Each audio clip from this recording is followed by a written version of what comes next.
Okay, guys, let's do a little summary here. We have a little fella fishing here, just kind of relaxing and fishing off the bank. And here's a little bit of the texture, the grass and the reeds, and a little texture of land here sloping down to the water. And of course you have trees here, and with just a little bit of foliage, mostly just twigs and limbs and just old trees.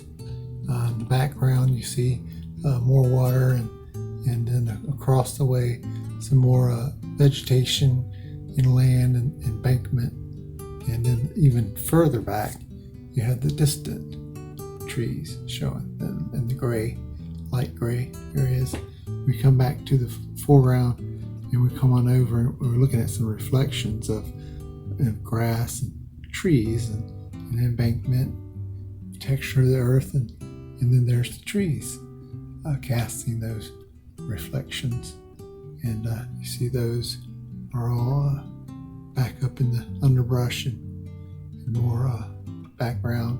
You have a very faint gray sky also shown, and this is just supposed to be a tranquil setting where he's sitting there and relaxing and just meditating on probably his day and things he wants to do, and just fishing. If any of you guys like to fish, then you'll understand what I'm talking about. So there you go, and now let's go to the pictures.